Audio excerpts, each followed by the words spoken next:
ଆଉ ଏକ ନୂଆ କ୍ଲାସ୍କୁ ମୋର ସମସ୍ତ ପାଠକ ମଣ୍ଡଳୀମାନଙ୍କୁ ପ୍ରଥମେ ମୁଁ ସ୍ୱାଗତ ଜଣାଉଛି। ଆଜି ଆମେ ଦକ୍ଷିଣାବର୍ତ ଉପନ୍ୟାସର କଥାବସ୍ତୁକୁ ଆଲୋଚନା କରିବା ପୂର୍ବରୁ ପ୍ରଥମେ ଔପନ୍ୟାସିକ ଶାନ୍ତନୁ କୁମାର ଆଚାର୍ଯ୍ୟଙ୍କ ଜୀବନୀ ସମ୍ପର୍କରେ ଜାଣି ରଖିବା।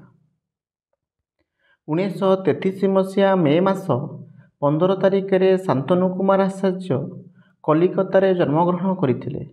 ପିତାଙ୍କ ନାମ ଅନନ୍ତ ଚରଣ ଆଚାର୍ଯ୍ୟ ଓ ମାତାଙ୍କ ନାମ କୃଷ୍ଣପ୍ରିୟା ଦେବୀ। ଜଗତସିଂହପୁରରେ ସିଦ୍ଧେଶ୍ୱରପୁର ଗ୍ରାମ ଶିଆଳରେ ତାଙ୍କର ପୈତୃକ ବାସସ୍ଥାନ। ରେଭେନ୍ସା କଲିଏଟ ସ୍କୁଲ କଟକରୁ ହାଇସ୍କୁଲ ପାସ୍ ପରେ ସେ ରେଭେନ୍ସା ମହାବିଦ୍ୟାଳୟର 1956 ମସିହାରେ ରସାୟନ ବିଜ୍ଞାନରେ ସ୍ନାତକୋତ୍ତର ଶିକ୍ଷା ସମାପ୍ତ କରିଥିଲେ। ରସାୟନ ବିଜ୍ଞାନର ଅଧ୍ୟାପକ ଭାବରେ ସେ ରାଜ୍ୟର ବିଭିନ୍ନ ମହାବିଦ୍ୟାଳୟରେ ଶିକ୍ଷାଦାନ କରିଥିଲେ। 1958 ମସିହାରୁ ଆରମ୍ଭ କରିଥିବା ଅଧ୍ୟାପନା ଜୀବନ 1992ରେ ଶେଷ ହୋଇଥିଲା। ଉତ୍କଳ ବିଶ୍ୱବିଦ୍ୟାଳୟରୁ କୁଳସଚିବ ଭାବରେ ଅବସର ଗ୍ରହଣ କରିଥିଲେ। 1962 ମସିହାରେ ପ୍ରକାଶିତ ନରକିନ୍ନର ଉପନ୍ୟାସ ତାଙ୍କୁ ଜଣେ ଚର୍ଚ୍ଚିତ କଥାକାର ରୂପେ ପ୍ରତିଷ୍ଠା ପ୍ରଦାନ କରିଥିଲା।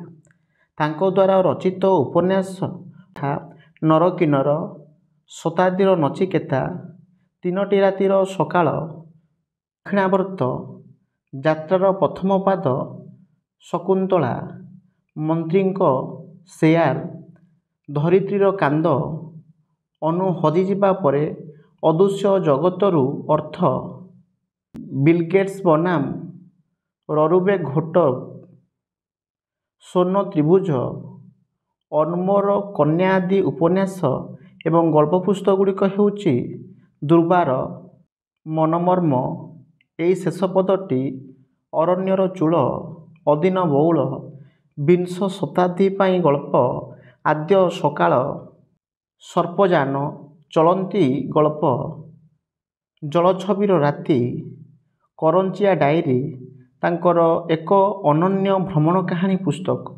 ଦୃଶ୍ୟ ଅଦୃଶ୍ୟ, ଛାୟାପୁରୁଷ, କଳା ପରଦାର ଆରପଟେ ଗଳ୍ପ ପୁସ୍ତକ, ଚଳନ୍ତି ଠାକୁର ଗଳ୍ପ ସଂକଳନ ନିମିତ୍ତ ସେ 2002 ମସିହାରେ କେନ୍ଦ୍ର ସାହିତ୍ୟ ଏକାଡେମୀ ପୁରସ୍କାର ଦ୍ୱାରା ସମ୍ମାନିତ ହୋଇଥିଲେ। ଶକୁନ୍ତଳା ଉପନ୍ୟାସ ନିମିତ୍ତେ 1985 ମସିହାରେ ତାଙ୍କୁ ସାରଳ ପୁରସ୍କାରରେ ସମ୍ମାନିତ କରାଯାଇଥିଲା। 2003 ମସିହାରେ ସେ ସାହିତ୍ୟ ଭାରତୀ ସମ୍ମାନ ପାଇଛନ୍ତି। 1970 ମସିହାରେ ନରକିନ୍ନର ଉପନ୍ୟାସ ନିମିତ୍ତ ତାଙ୍କୁ ଓଡ଼ିଆ ସାହିତ୍ୟ ଏକାଡେମୀ ପୁରସ୍କାର ପ୍ରଦାନ କରାଯାଇଥିଲା। 1994 ମସିହାରେ କଲିକତାରୁ ସେ ଭାଷା ପରିଷଦ ପୁରସ୍କାର ପ୍ରାପ୍ତ ହୋଇଥିଲେ। 2003 ମସିହାରେ ତାଙ୍କୁ ଅବମାର କନ୍ୟା ଉପନ୍ୟାସ ନିମିତ୍ତ ଦିଲ୍ଲୀରୁ କଥା ସାହିତ୍ୟ ପୁରସ୍କାର ଦ୍ୱାରା ସମ୍ମାନିତ ହୋଇଥିଲେ। ଓଡ଼ିଶାର ସରକାରଙ୍କ ସର୍ବଶ୍ରେଷ୍ଠ ସାହିତ୍ୟ ପୁରସ୍କାର ଅତିବଡ଼ି ଜଗନ୍ନାଥ ଦାସ ସମ୍ମାନରେ ମଧ୍ୟ ସେ ସମ୍ମାନିତ। ମୋ ଜୀବନ ଅନ୍ୟ ଏକ ଉପନ୍ୟାସ 2013 ତାଙ୍କର ବହୁଚର୍ଚ୍ଚିତ ଆତ୍ମଜୀବନୀ ଗ୍ରନ୍ଥ। ବୈଚିତ୍ର୍ୟମୟ ଦେଶ ତାଙ୍କ ଦ୍ୱାରା ରଚିତ ଭ୍ରମଣ କାହାଣୀ। କିଶୋରମାନଙ୍କ ନିମିତ୍ତ ମଧ୍ୟ ସେ ଅନେକ ପୁସ୍ତକ ରଚନା କରିଛନ୍ତି। ମୋ କାଠଘୋଡ଼ା କଥା କହେ, ବାଗ ବଗିଚାର ସୌଦାଗର, ଆକାଶକୁ 7ଟି ପାହାଚ, ଶକ୍ତିର କରାମତି, କୋଶୀ ଉପତ୍ୟକାର ରାଜକୁମାର ମୋହନ, ନିତିଦିନିଆ ଜୀବନରେ ବିଜ୍ଞାନ, ବୈଜ୍ଞାନିକ ଆବିଷ୍କାର ଓ ଉଦ୍ଭାବନ, ଦିନେ ଆକାଶ ବି ନଥିଲା, ପ୍ରୀତି ପ୍ରସ୍ତୁତ ଉଦ୍ୟାନ ଆଦି ତାଙ୍କର ବିଜ୍ଞାନ ପୃଷ୍ଠଭୂମିରେ କିଶୋରଙ୍କ ନିମନ୍ତେ ରଚିତ ପୁସ୍ତକ। ଦକ୍ଷିଣାବର୍ତ ଉପନ୍ୟାସର କଥାବସ୍ତୁ ଗୁଡ଼ିକ ଆଲୋଚନା କରିବା। ଭାରତୀୟ ସଂସ୍କୃତି ପରମ୍ପରା ଓ ଆଧ୍ୟାତ୍ମିକତା ଚେତନାକୁ ଆଧାର କରି ରଚିତ ଉପନ୍ୟାସ ହେଉଛି ଦକ୍ଷିଣାବର୍ତ। ଲେଖକଙ୍କ ଏକ ଅନବଦ୍ୟ ଉପନ୍ୟାସ।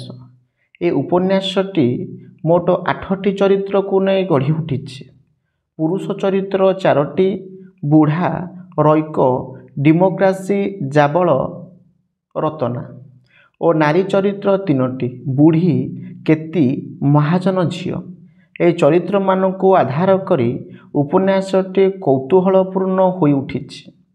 ଦେଶର ପ୍ରାଚୀନ ଆଦର୍ଶ, ମହାପୁରୁଷଙ୍କ ମହାନ ବାଣୀ, ଦେଶପ୍ରୀତି, ମାଟି ମାଆର ପାଣି, ପବନକୁ ଭଲ ପାଇବାର ଚିତ୍ର ଉପନ୍ୟାସଟିରେ ବର୍ଣ୍ଣିତ।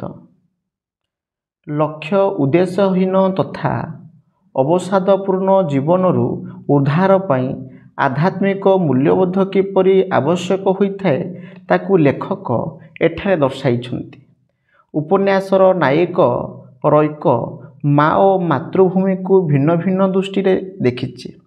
ତା ମତରେ ମା ନିଦା ଓ ମାତୃଭୂମି ଫମ୍ପା। ସତ୍ୟର ସନ୍ଧାନ ପାଇଁ ସେ ଦକ୍ଷିଣକୁ ଯାତ୍ରା କରିଛି। କ୍ରମଶଃ ଦକ୍ଷିଣାମୁହାଁ ଚଢ଼େଇର ସ୍ୱରରେ ପାଦ ମିଳେଇ ସେ ଧୋବା ସାଜିଛି। ସେ ମନକୁ ମନ କହେ, ମୁଁ ଧୋବା ହେବି, ମୁଁ ଜଣେ ଧୋବା।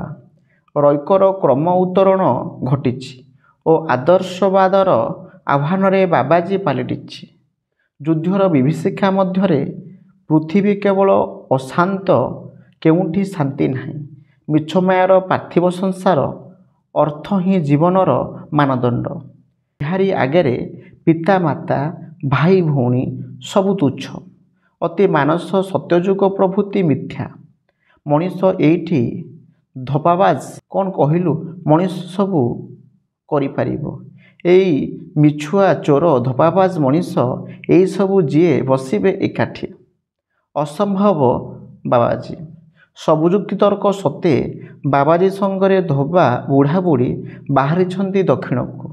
ଗାଁ ସାରା ବୁଢ଼ୀ ହୁରି ପକାଇଲା, ଦକ୍ଷିଣକୁ ଦକ୍ଷିଣକୁ ବାହାରି ଗଲୁ ଆମେ। ଅହଲ୍ୟା ବଉରାଣୀ, ଧୋବା, ବୁଢ଼ାବୁଢ଼ୀ, ଗନ୍ଧ ବ୍ୟବସାୟୀ, ନାଉରା ଚନ୍ଦରା ସମସ୍ତେ ରୈକ ସହିତ ଦକ୍ଷିଣକୁ ଯାତ୍ରା କରିଛନ୍ତି। ଯେଉଁ ଦିଗକୁ ହଂସ ଉଡ଼ୁଛନ୍ତି ସେ ପରମହଂସ। ଅନ୍ଧକାର ମନକୁ ସଫା କରିବାକୁ ହେବ ଦକ୍ଷିଣରେ। ଦୁଃଖ ଦୈନ୍ୟର ଯନ୍ତ୍ରଣା ମଧ୍ୟରେ ମନୁଷ୍ୟ ଜୀବନ ଦୁର୍ବିସହ ହୋଇପଡ଼ିଛି। ସେଥିରୁ ମୁକ୍ତି ପାଇବାକୁ ପଥ ଖୋଜୁଛି। ସମସ୍ତଙ୍କୁ ପ୍ରଶ୍ନ କରୁଛି, ଏ ଦୁଃଖ ଯନ୍ତ୍ରଣାରୁ ତା'ର ମୁକ୍ତି କେବେ? ଏ ଜଗତ ଅନ୍ଧକାରମୟ, କଣ୍ଟକିତ, ଅନ୍ୟାୟ, ଅସତ୍ୟର ଅହରହ ରାଜୁତି ଏଇଠି। ମନୁଷ୍ୟ ବିପଥଗାମୀ। ଅନ୍ଧକାରରୁ ଆଲୋକକୁ, ଅସତ୍ୟରୁ ସତ୍ୟକୁ ତା'ର ସ୍ୱର୍ଗୀୟ ଯାତ୍ରା। ରୈକର ନିରବଚ୍ଛିନ୍ନ ସାଧନା ଏଥିପାଇଁ। ନଈକୂଳରେ ଲୁଗା କଚାଡ଼ି ଶୁଣିଲା ବାବାଜୀ କହିଲୁ ଦେଖି, କୋଉଦିନ ଆମ ଦୁଃଖ ଦୂର ହେବ? ସଂସାରରେ ଦୁଃଖ କ'ଣ? ଅଜ୍ଞାତ ମଇଳାକୁ ସଫା କରିବା କାମ ବାବାଜୀର। ଏ କଥାବସ୍ତୁକୁ ଆଧାର କରି ଉପନ୍ୟାସଟି ପରିଚାଳିତ ବୋଲି ଆମେମାନେ ମୋଟାମୋଟି ଭାବରେ କହିପାରିବା। ଯଦି ଏ ଆଲୋଚନାଟି ପାଠକମାନଙ୍କୁ କିଛି ମାତ୍ରାରେ ସହଯୋଗ କରିପାରେ ତାହେଲେ ମୋ ଚ୍ୟାନେଲକୁ ସବସ୍କ୍ରାଇବ୍ କରିବେ, ଲାଇକ୍ କରିବେ, ସେୟାର କରିବେ ଏବଂ ନିଜସ୍ୱ ଅଭିମତକୁ ପ୍ରଦାନ କରିବେ।